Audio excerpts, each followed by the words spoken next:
ketika Aisyah radhiyallahu anha bertanya kepada Nabi sallallahu alaihi wasallam, siapa yang dimaksud di dalam ayat Al-Qur'an orang-orang yang takut kepada Tuhannya itu?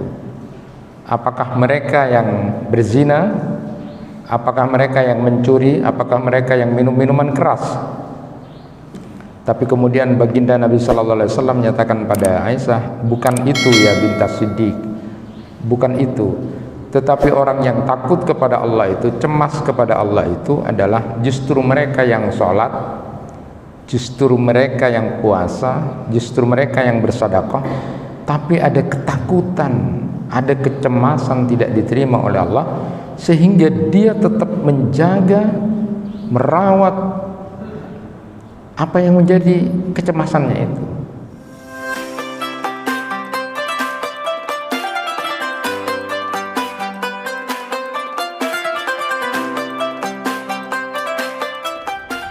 Assalamualaikum warahmatullahi wabarakatuh. Alhamdulillahi rabbil alamin, alladzi amarana an nusliha ma'isatana li lailis sa'adah wa naquma bil wajibat fi ibadatihi wa taqwa. Asyhadu an la ilaha illallah wahdahu la syarikalah wa asyhadu anna Muhammadan abduhu wa rasuluh. Allahumma salli wa sallim wa barik ala nabiyyina Muhammad wa ala alihi wa ashabihi wa mawala. Rabbi shrah li sadri wa yassir li amri wahlul 'uqdatam min lisani yafqahu qawli, amma ba'du. Jamaah kuliah subuh yang dirahmati Allah, pertanyaannya adalah apakah kita mungkin diampuni dosa-dosanya oleh Allah? Apakah kita akan dibebaskan dari api neraka? Dan apakah kita betul-betul akan menjadi orang bertakwa setelah puasa Ramadan ini? Ada 3 konsekuensi yang disampaikan oleh Ibnu Qayyim al-Jauzi untuk membedakan antara harapan dengan angan-angan. Apakah kita berharap akan menjadi orang bertakwa atau berangan-angan saja untuk menjadi orang bertakwa? Apakah kita akan berharap untuk dapat ampunan Allah atau hanya angan-angan saja dapat ampunan Allah? Apakah kita berharap akan dibebaskan dari api neraka atau hanya berangan-angan untuk dibebaskan dari api neraka? Nah, beliau sebutkan paling tidak ada 3 perbedaan antara orang berharap dengan berangan-angan. Jadi kalau bahasanya beliau itu, Ibnu Qayyim itu memberi contoh orang berangan-angan dengan berharap. Orang berharap punya anak tapi tidak nikah, tidak kawin-kawin, ya itu berangan-angan, bukan berharap. Nah, 3 konsekuensi itu atau membedakan antara berharap dengan berangan-angan itu adalah mahabbuhu, lalu kemudian khaufuhu, lalu kemudian sa'yuhu. Jadi yang pertama itu adalah mahabbuhu ma yarju. Bedanya orang berangan-angan dengan orang berharap itu, kalau berharap dia sangat suka, dia senang dengan apa yang dia harapkan itu. Dia suka, dia senang dengan apa yang diharapkan. Jadi dia betul-betul suka untuk menjadi orang bertakwa. Dia betul-betul suka, senang sekali kalau diampuni, dan dia betul-betul kemudian suka, senang kalau dibebaskan dari api neraka.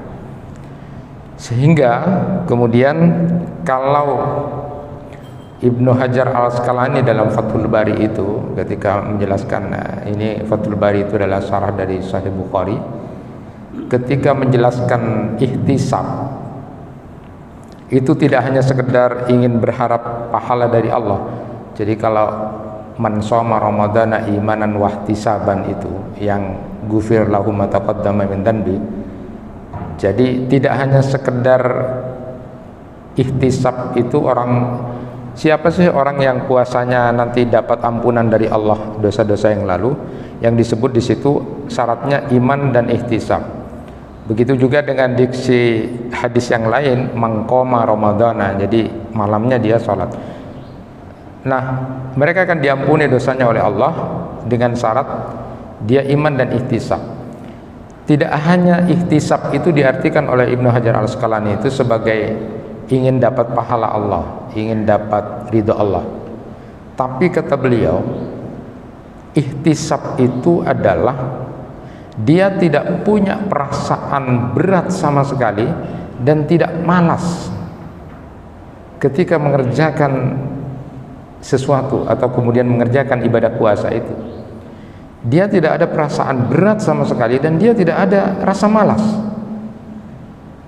Itu ihtisab.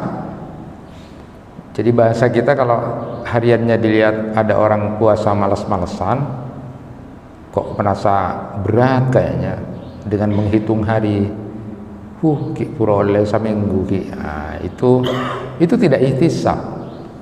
Jadi orang yang akan dapat ampunan Allah itu adalah dia melakukan ibadah itu tidak ada perasaan berat sama sekali dan dia tidak malas, tidak malas. Itu kata Ibnu Hajar Al-Asqalani. Dan kenapa tidak malas? Karena dia senang, karena dia suka. Itulah yang disebut mahabbuhu mayarju. Dia orang berangan-angan itu senang sekali dengan apa yang dia inginkan, dia senang. Ya. Kemudian yang kedua adalah khaufu min fawatihi, takut cemas kalau apa yang diharapkan itu tidak tercapai. Takut kalau Allah tidak mengampuni dosanya, takut kalau Allah tidak membebaskan dari api neraka, dan takut kalau dia tidak jadi orang bertakwa, takut, cemas. Sehingga ketika Aisyah radhiyallahu anha bertanya kepada Nabi sallallahu alaihi wasallam, siapa yang dimaksud di dalam ayat Al-Qur'an orang-orang yang takut kepada Tuhannya itu? Apakah mereka yang berzina? Apakah mereka yang mencuri? Apakah mereka yang minum minuman keras? Tapi kemudian baginda Nabi sallallahu alaihi wasallam menyatakan pada Aisyah, bukan itu ya bintas Siddiq, bukan itu. Tetapi orang yang takut kepada Allah itu, cemas kepada Allah itu adalah justru mereka yang sholat, justru mereka yang puasa, justru mereka yang bersedekah, tapi ada ketakutan, ada kecemasan tidak diterima oleh Allah, sehingga dia tetap menjaga, merawat apa yang menjadi kecemasannya itu. Itu orang yang berharap, bukan orang yang berangan-angan. Sehingga salah satu yang disampaikan oleh Imam Al-Ghazali itu di Asrarus Siyamnya itu, bab tentang Asrarus Siyam itu, supaya sempurna puasanya seseorang itu ada 6 hal yang beliau sampaikan itu. Yang pertama, menjaga pandangan mata dari hal-hal yang kemudian membuat syahwat, atau menjaga mata juga dari mencela orang lain, mengolok orang lain, melihat aib orang lain. Lalu menjaga pendengaran untuk tidak digunakan hal-hal yang tidak baik. Lalu menjaga lisan, terutama di puasa itu. Jadi menjaga lisan itu sangat dipandang penting sekali. Bahkan puasa itu sendiri dengan kata saum itu di dalam Al-Quran 1 kali, dan itu ada kaitannya dengan puasa bicara. Ketika Maryam mau puasa tidak berbicara dengan siapapun. Jadi saum itu memang lebih kepada kemudian menjaga lisan dari ghibah, dari berdebat yang tidak penting gitu kan. Berdebat tidak penting itu, puasa-puasaan debat mana lebih dulu ayam atau telur gitu kan. Jadi atau polanya, hal-hal yang tidak penting. Jadi itu dilakukan. Lalu menjaga anggota badan yang lain, perut, kaki, tangan. Dan yang kelima, tidak makan makanan halal yang terlalu berlebihan saat malam hari atau berbuka puasa dan malam harinya. Karena ada juga yang merencanakan, justru rencananya hebat, setiap malam nanti rujak, besok soto. Setelah itu di malam hari direncanakan. Nah, orang yang sempurna puasanya itu tidak makan makanan halal yang berlebihan pada waktu di malam hari pas saat berbuka. Dan yang keenam ini kaitannya dengan kecemasan itu. Kata beliau, setiap habis iftar itu, setiap habis berbuka puasa, entah sesudah itu atau antara maghrib ke isya, itu maghrib ke isya itu adalah waktu yang sangat dilalaikan. Artinya banyak orang-orang santai dulu persiapan untuk isya dan tarawih, sehingga kemudian yang biasa ngerokok dulu santai, seolah-olahnya begitu. Tapi kata Imam Al-Ghazali, orang yang cemas terhadap puasanya itu setelah iftar itu, setelah takjil itu, dia bermuhasabah kepada Allah. Jadi berdoa kepada Allah, ya Allah, terima puasa saya hari ini, terima puasa saya. Dan itu saya sampaikan di beberapa tarhib itu. Jadi habis maghrib itu guys, ada waktu kita berdialog dengan Allah, lalu bermuhasabah 3 hal, dan itu permohonan pada Allah. Yang pertama, ya Allah, terima puasa saya hari ini. Kemudian yang kedua, sempurnakan atau perbaiki puasaku besok hari kalau masih ada yang kurang. Dan yang ketiga itu boleh kemudian ditambah, ya Allah, berikan aku kesempatan untuk bisa masuk surgamu dari pintu Ar-Rayyan, yang itu jarang orang berdoa. Jadi ya Allah, beri kesempatan hamba untuk bisa masuk surgamu dari pintu Ar-Rayyan. Jadi di samping juga berdoa untuk diterima, cemas takut hari ini tidak diterima puasanya, lalu berdoa, ya Allah, terima taqabbal minna siyamana hadzal yaum, ya Allah, terima puasaku hari ini, semua amalku hari ini. Ada kecemasan, itu namanya orang berharap. Itu bukan, kalau orang berangan-angan ya semare-mare gitu kan, mare-mare, tidak ada urusan, nanti habis itu isya tarawih saja, selesai. Nah, orang yang berharap itu dia punya kecemasan, ya, khaufu min fawati, dia cemas kalau tidak diterima oleh Allah, sehingga berdoa, lalu kemudian berharap besok diperbaiki, ya Allah, berikan satu petunjuk taufik sehingga kemudian puasaku sempurna besok dari hal-hal yang tidak baik. Dan berdoa juga kepada Allah, beri kesempatan hamba, ya Allah, setiap hari itu, setiap habis maghrib setelah kita makan, beri kesempatan hamba untuk masuk surgamu dari pintu Ar-Rayyan. Nah, ini bagian dari orang yang berharap, bukan berangan-angan. Kemudian yang ketiga itu adalah sa'yuhu fi tahsili bihaskil imkan. Jadi dia berusaha, dia melakukan ikhtiar, dia melakukan perbuatan sesuai dengan kemampuannya, agar bagaimana kemudian yang diharapkan itu betul-betul tercapai. Jadi tidak hanya omong-omong, tapi memang betul-betul dia berusaha. Seperti yang saya sampaikan tadi, ada orang berharap di rumahnya tumbuh pohon yang bagus, ya, misalnya pohon apa gitu, tapi dia tidak nanam pohon itu di depan rumahnya, maka itu adalah tertipu, itu angan-angan saja. Ingin punya anak tidak kawin, ya itu angan-angan saja. Jadi harus nikah, ya harus nanam buah itu, jadi harus ada usaha. Itu artinya orang-orang yang ingin dapat ampunan Allah, orang-orang yang ingin dapat pembebasan dari api neraka, ia berusaha melakukan hal-hal yang terkait dengan dapat ampunan Allah dan melakukan usaha agar dibebaskan dari api neraka. Nah, sedikit yang saya sampaikan berkaitan dengan salah satu amal utama itu yang sering saya sampaikan adalah diantaranya, di antara sekian banyak amal adalah memberikan air. Jadi bersedekah kepada orang lain dengan air, atau memberi, bahasa hakikat itu kalau saya artikan itu memberi kehidupan buat orang lain. Orang yang bisa memberikan kehidupan pada orang lain itu pahalanya besar sekali. Jadi kalau dalam bahasa Imam Al-Qurtubi itu, ketika beliau memberikan penjelasan Quran surat Al-A'raf ayat 50 yang bercerita tentang wanada ashabun nar ashabal jannah an afidu alaina minal ma' au mimma razaqakumullah. Jadi penghuni neraka itu dialog sama penghuni surga, yang diminta cuma air. An afidu alaina minal ma' au mimma razaqakumullah. Jadi orang yang di neraka itu, dan itu kata para ulama tafsir, itu adalah puncak mereka tersiksa karena haus, ya, karena tersiksa sekali. Yang diminta itu adalah air. An afidu alaina minal ma' au mimma razaqakumullah, atau apa saja yang diberikan Allah gitu. Jadi orang di neraka itu minta, kami minta air, kami minta air, kami minta air, atau apa yang diberikan.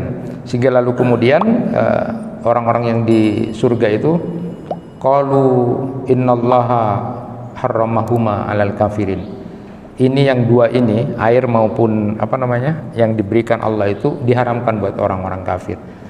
Ketika memberikan tafsiran ini, Imam Al-Qurtubi itu memberikan penjelasan bahwa salah satu sedekah utama itu adalah memberi air. Dan beliau lalu menyatakan, mangkas surat dunubuhu fa'alaihi bisakil ma. Siapa yang merasa banyak punya dosa, maka dia sukalah memberikan air. Artinya memberikan secara zahir ya memang memberikan air. Sehingga kemudian ada sahabat yang ketika menafsiri itu bahwa amalan utama yang berlanjut itu dulu, zaman dulu itu adalah buat sumur. Jadi ini buat sumur buat siapapun, sehingga orang pun ngambil air dari situ manfaatnya gitu kan di zaman dulu. Dan itu adalah orang-orang yang dapat ampunan. Nah, dalilnya itu yang beliau sampaikan Imam Al-Qurtubi adalah dalilnya tentang seorang perempuan yang kemudian diampuni dosanya oleh Allah karena memberi minum anjing yang kehausan, sehingga kemudian disebutkan qad ghafarallahu dzunuba alladzi sakyal kalba. Allah telah mengampuni dosa orang yang memberi air anjing. Fakaifa biman yas'a al-mu'min al-wahid ahyahu. Bagaimana seandainya air itu diberikan kepada orang beriman, yang bahasa kita orang puasa, orang ngaji, orang di TPQ itu, dia sediakan itu. Sehingga kalau kemudian di beberapa masjid sekarang alhamdulillah banyak yang tidak kehabisan air. Jadi ada seorang ibu, ada seorang bapak yang jam 9 pagi dia bawa air, dia yang nanggung. Artinya dia memberikan karena dia ingin dapat, dia berusaha, dia ada usaha karena dia merasa punya banyak dosa. Itu salah satunya adalah bisa kilma itu. Jadi tidak hanya berdiam diri dengan hanya berdoa ampuni dosa, tapi orang yang berharap itu bedanya dengan orang berangan-angan. Orang berharap itu punya sa'yun, dia punya usaha untuk dia dapat diampuni Allah, dia ada usaha untuk dibebaskan dari api neraka. Maka amalan-amalan yang menuju pembebasan dari api neraka dia lakukan. Apapun amalan yang kemudian dapat ampun dari Allah dia lakukan. Dan itu adalah bagian dari orang, bedanya orang berangan-angan dengan orang yang berharap itu. Sehingga ketika Ibnu Umar itu masalah air itu kan sempat dulu Ibnu Umar radhiyallahu anhu itu sempat ketika mau minum air segelas itu dia sempat menangis. Ketika ditanya oleh sahabat yang lain, kenapa engkau menangis? Aku cuma ingat salah satu ayat Quran itu di Quran surat Saba ayat 54, wahila bainahum wa baina musfikun. Ada hal yang menghalangi antara apa yang mereka inginkan dengan apa yang menjadi kenyataan. Dan apa itu? Dia ingat Ibnu Umar, orang-orang yang di neraka itu hanya menginginkan air. Dan itu tidak diberi, tidak dikasih oleh orang-orang di surga itu, hanya segelas air itu. Sehingga kemudian dia menangis ketika minum itu, seperti itu. Bahkan kalau ada dalam cerita itu ketika ada seorang raja, seorang pejabat itu hanya kehausan terakhir dia, kalau tidak minum satu gelas saja dia akan mati. Maka lalu kemudian, boleh aku akan berikan air ini, tapi kekuasaanmu yang sekarang kamu berkuasa nanti diberikan padaku. Karena raja ini takut mati. Iya sudah, pokoknya aku beri minum. Artinya bahwa kekuasaan, hal-hal dunia yang wah itu sebenarnya tak lebih dari segelas air. Artinya dari sini kita ingin belajar, jamaah yang dirahmati Allah, bahwa kita tidak hanya sekedar berangan-angan untuk mendapatkan ampunan Allah, tidak hanya sekedar berangan-angan untuk dapat bebas dari api neraka, tidak hanya sekedar berangan-angan untuk dapat jadi orang bertakwa, tapi kita betul-betul berharap nanti ampunan Allah diberikan, dibebaskan dari api neraka. Karena para ulama hadis juga menyebutkan kalau dibebaskan dari api neraka itu maknanya adalah nanti sesudah Ramadan orang ini akan dijaga oleh Allah untuk tidak melakukan dosa-dosa besar, akan dijaga. Jadi bukan berarti kemudian bebas terus terakhir, tapi dimaknai orang ini akan dijaga setelah itu untuk tidak melakukan dosa-dosa besar dan kesalahan-kesalahan yang membuat dirinya terjatuh dalam kehinaan, karena Allah sudah ridha pada dia dan dia kemudian akan diberikan surga buat dia, dan itu adalah ciri orang sukses. Jadi kalau orang sukses itu dalam Al-Quran disebut faman zuhziha 'anil nar wa udkhilal jannah faqad faz. Jadi sukses sebenarnya itu adalah ketika orang ini sudah dibebaskan dari api neraka dan dimasukkan pada surga, itulah sesungguhnya orang beruntung, orang yang sukses. Kalau pernik-pernik dunia itu hanya ya tidak lebih dari segelas air, atau bahkan dalam hadis itu disebutkan tidak lebih dari sayap seekor nyamuk yang selalu diperebutkan banyak orang tentang harta, kekuasaan, dan segala macam itu.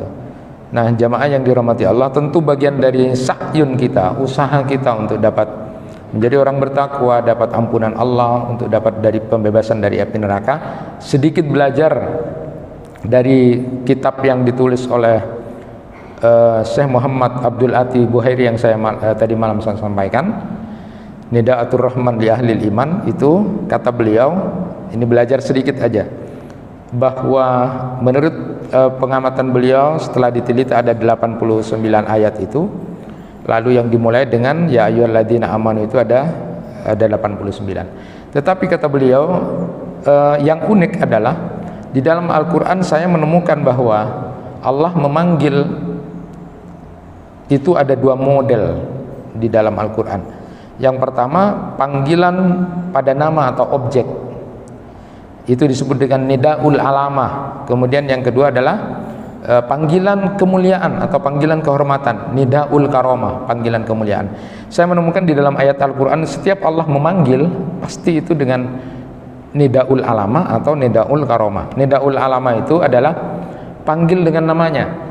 Jadi ketika Allah Subhanahu wa taala memanggil para nabi itu dengan namanya, maka ditemukan kalau kita baca ayat Al-Quran misalnya ya Adam, ya Nuh, ya Musa, ya Isa, itu banyak, sering kita baca itu memanggil para nabi itu dengan nida'ul alamah. Tapi ketika memanggil nama nabi kita, Nabi Muhammad, itu tidak dengan panggilan nama. Tidak ada di Al-Quran kita baca ya Muhammad, tidak ada. Itu hadis qudsi mungkin ada ya, tapi kalau di dalam Al-Quran ya Muhammad tidak ada. Tapi Allah memanggil dengan kemuliaan, itu namanya nida'ul karomah. Jadi Allah memanggil dengan panggilan ya ayyuhan nabi, ya ayyuhar rasul, ya ayyuhal muzammil, itu adalah panggilan kemuliaan kata beliau. Begitu juga ketika Allah memanggil umatnya para rasul itu dengan panggilan-panggilan nida'ul alamah. Jadi di dalam kitab Taurat, kitab Injil juga panggilannya langsung kepada umat itu. Bahkan kalau di dalam Al-Quran ya Bani Israel gitu. Tapi saat Allah memanggil umatnya Nabi Muhammad, ketika Allah memanggil kita ini dengan sebutan nida'ul karamah, kemuliaan, kehormatan, Allah Subhanahu wa taala memanggil ya ayyuhalladzina amanu. Indah sekali Allah memanggil, wahai orang-orang yang beriman. Tidak ada di dalam ayat Al-Quran ya ummata Muhammad, tidak ada. Tidak ada, itu dalam hadits qudsi aja yang ada. Tapi kalau di dalam Al-Quran kita ini dipanggil Allah dengan panggilan kemuliaan ya ayyuhalladzina amanu. Nah, orang-orang yang dipanggil dengan kemuliaan dan cinta itu dia akan mendapatkan banyak keuntungan. Dia dicintai Allah, akan diberikan rahmat oleh Allah, akan diberi pertolongan, Allah akan memberikan banyak kebaikan pada dia kalau kita menyambut panggilan itu. Jadi ketika panggilan itu ya ayyuhalladzina amanu, aku dipanggil dengan hai orang-orang yang beriman, ya Allah, padahal aku banyak dosa, padahal aku orang yang banyak salah, padahal aku tidak pantas dengan panggilan, tapi Allah memanggil dengan kemuliaan. Maka belajar dari akhlak Allah itu ya, artinya kita ingin meniru akhlak Allah, kita ingin meniru apa yang kemudian Allah perbuat kepada kita. Bagian dari usaha untuk mendapatkan kita menjadi orang yang bertakwa diantaranya adalah kalau memanggil siapapun, istri kita, saudara kita, anak-anak kita, sahabat-sahabat kita, panggillah dengan panggilan-panggilan kemuliaan dan kehormatan. Jangan memanggil dengan kehinaan. Di dalam ayat Al-Quran lain disebutkan Ya ayyuhalladzina amanu la yashhar qaumun min qaumin asa ay yakunu khairan minhum wala nisa'un min nisa'in asa ay yakunna khairan minhun wala talmizu anfusakum wala tanabazu bil alqab bi'sal ismul fusuq ba'dal iman wa man lam yatub fa ulaika humudz zalimun. Itu di Quran surat Al-Hujurat ayat 11. Wahai orang-orang beriman, jangan kamu mengolok-ngolok satu kaum dengan kaum yang lain. Jangan mengolok-ngolok. Itu kita suka memanggil itu dengan panggilan. Atau kemudian jangan mencela orang lain, mencela dirimu sendiri. Maknanya adalah kita mencela orang lain, lalu orang lain mencela kita, itu adalah mencela diri sendiri. Jadi kalau agak kita sering mamak nabekna, iya mamak nabekna, mbuk nabekna ya, itu mencela, itu tidak boleh.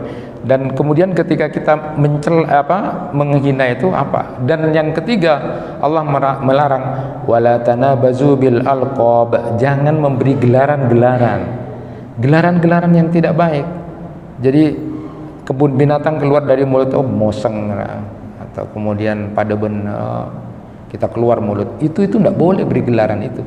Bahkan dengan gelaran yang dibawa iman, contohnya adalah Abu Jahal, dengan Abu Lahab. Nah ini sering kita begitu, padahal Nabi Sallallahu Alaihi Wasallam memberi gelaran sahabatnya, Abu Bakar dengan As-Siddiq, Umar dengan Al-Faruq, Utsman dengan Zulkarnain, Hamzah dengan Asadullah, singanya Allah, Khalid bin Walid dengan Saifullah. Itu gelaran-gelaran. Rasulullah suka memberi penghargaan pada saudaranya. Nah kalau kita ini kan enggak, selalu yashar. Kalau kita belajar, kita sering memberi gelaran. Itu sederhana. Tapi orang yang belajar untuk kemudian bagaimana Allah Subhanahu wa taala sudah memanggil kita dengan kehormatan dan kemuliaan, maka panggillah saudara-saudara siapapun yang ada di sekitar dengan panggilan-panggilan kemuliaan dan kehormatan. Ya, istri kita kalau memang sudah agak sudah gendut, sudah lempo gitu bahasanya, cak pasalah cucu-cucu dudut jadi dudut gitu kan, tidak enak itu berarti kita tidak belajar. Allah saja kemudian memanggil nama Nabi Muhammad dengan kemuliaan, umat kita dipanggil dengan kemuliaan dan kehormatan. Maka belajar kalau kita ingin menjadi orang yang berpuasa sungguh-sungguh adalah selalu memanggil saudaranya dengan panggilan kemuliaan. Orang berpuasa dia akan bisa menahan diri untuk tidak memanggil dengan panggilan atau gelaran yang tidak baik, tapi dia akan selalu menghargai dan memuliakan siapapun. Ini contoh kecil dari Sa'yun agar harapan kita untuk menjadi orang bertakwa, dapat ampunan dan dapat pembebasan dari api neraka, bukan sekedar angan-angan, tapi bisa menjadi sebuah harapan yang bisa kita harapkan nanti. Itu yang bisa disampaikan, mudah-mudahan bermanfaat. Kurang lebihnya mohon maaf. Wal afu minkum. Wassalamualaikum warahmatullahi wabarakatuh.